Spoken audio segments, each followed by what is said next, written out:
The following is a selection of work from Resilient, an inclusive art show, curated by Liz Rudnick and presented by ProArts Jersey City.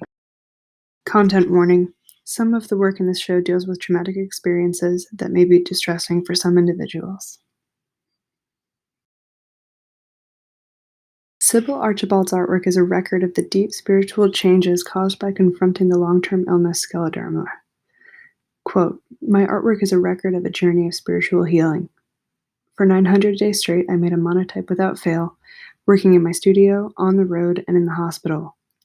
The evolution of my prints during this time reveal not only my spiritual growth and physical struggle, but the dynamic inner life of an artist."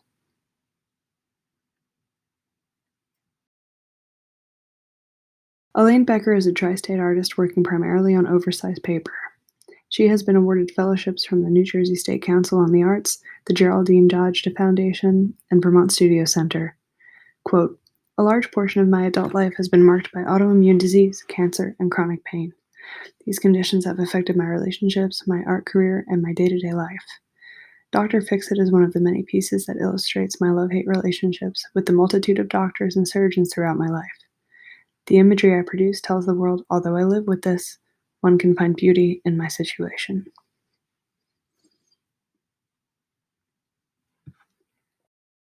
The art of Kay Brown is complex, color-drenched, and textural. It uses wry humor and mixed media to riff at the intersection of race, femininity, society, and the syncretism that self-awareness creates. Quote, "I sheltered antisocial in place. In my studio I made art. I reread the old magazines I'd worked on and watched the reckoning on the fashion industry for its rampant atrocities. Watching a glittering empire flounder, I drew my own broken bones on old advertisements. I lacerated imposter syndrome with scissors, slashed my old business cards, and cut my spirit free of old designs. I poured art into the old versions of myself and turned a new page."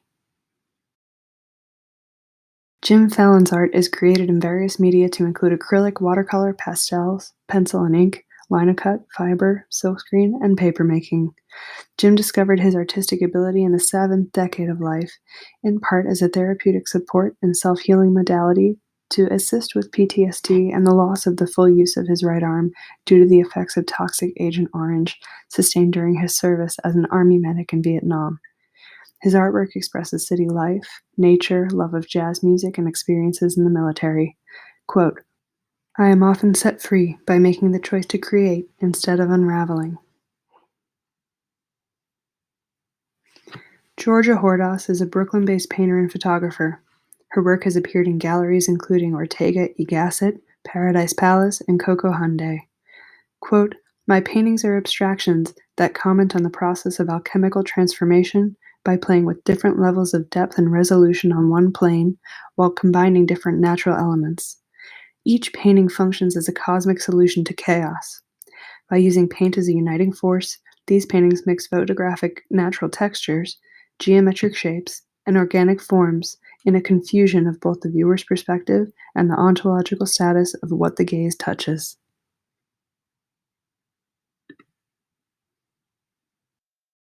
Valerie Huhn holds an MFA from the San Francisco Art Institute and has been awarded residencies by the LBI Foundation for the Arts, Galleria Faro, and Chashama Studio.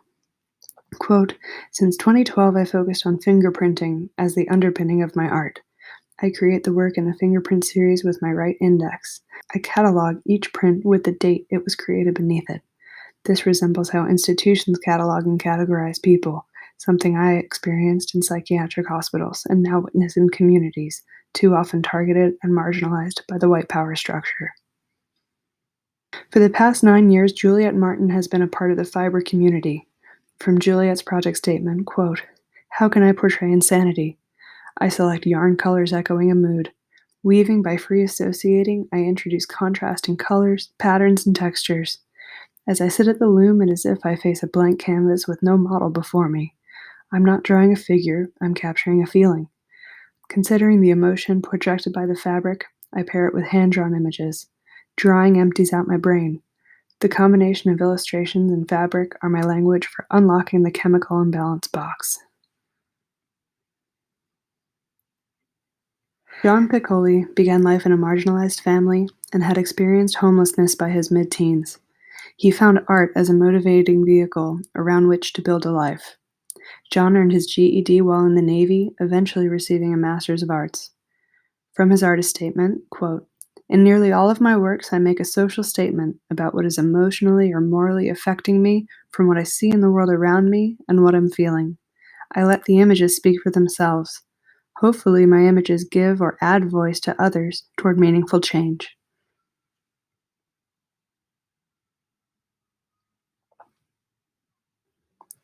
Love and Tears is a collaborative piece done by two friends, one who is healthy and one who is not.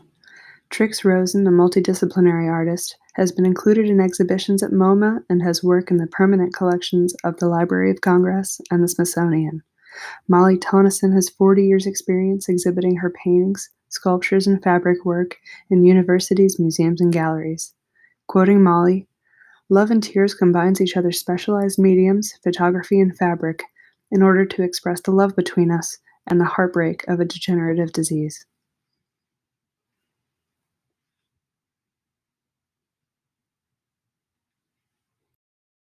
Francisco Silva's influences include Edward Hopper and the social realist painters of the 1920s and 30s. The rich textiles of his Peruvian roots are reflected in his use of vibrant color, and his brushwork is a combination of loose, painterly mark and controlled detail. About this project, Silva says, quote, "This painting deals with the themes of depression and isolation.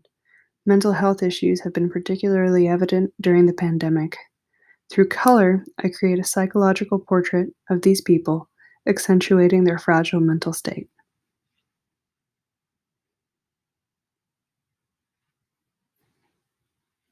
Sammy D. Smith is a multidisciplinary artist living and working in Pittsburgh, PA, where his work focuses on understanding the archetypical human behaviors around armed conflict and its reemergence through history. Sam's sculpture practice is formed around the gathering of found objects assembled among hand-sculpted fragments of bodily forms.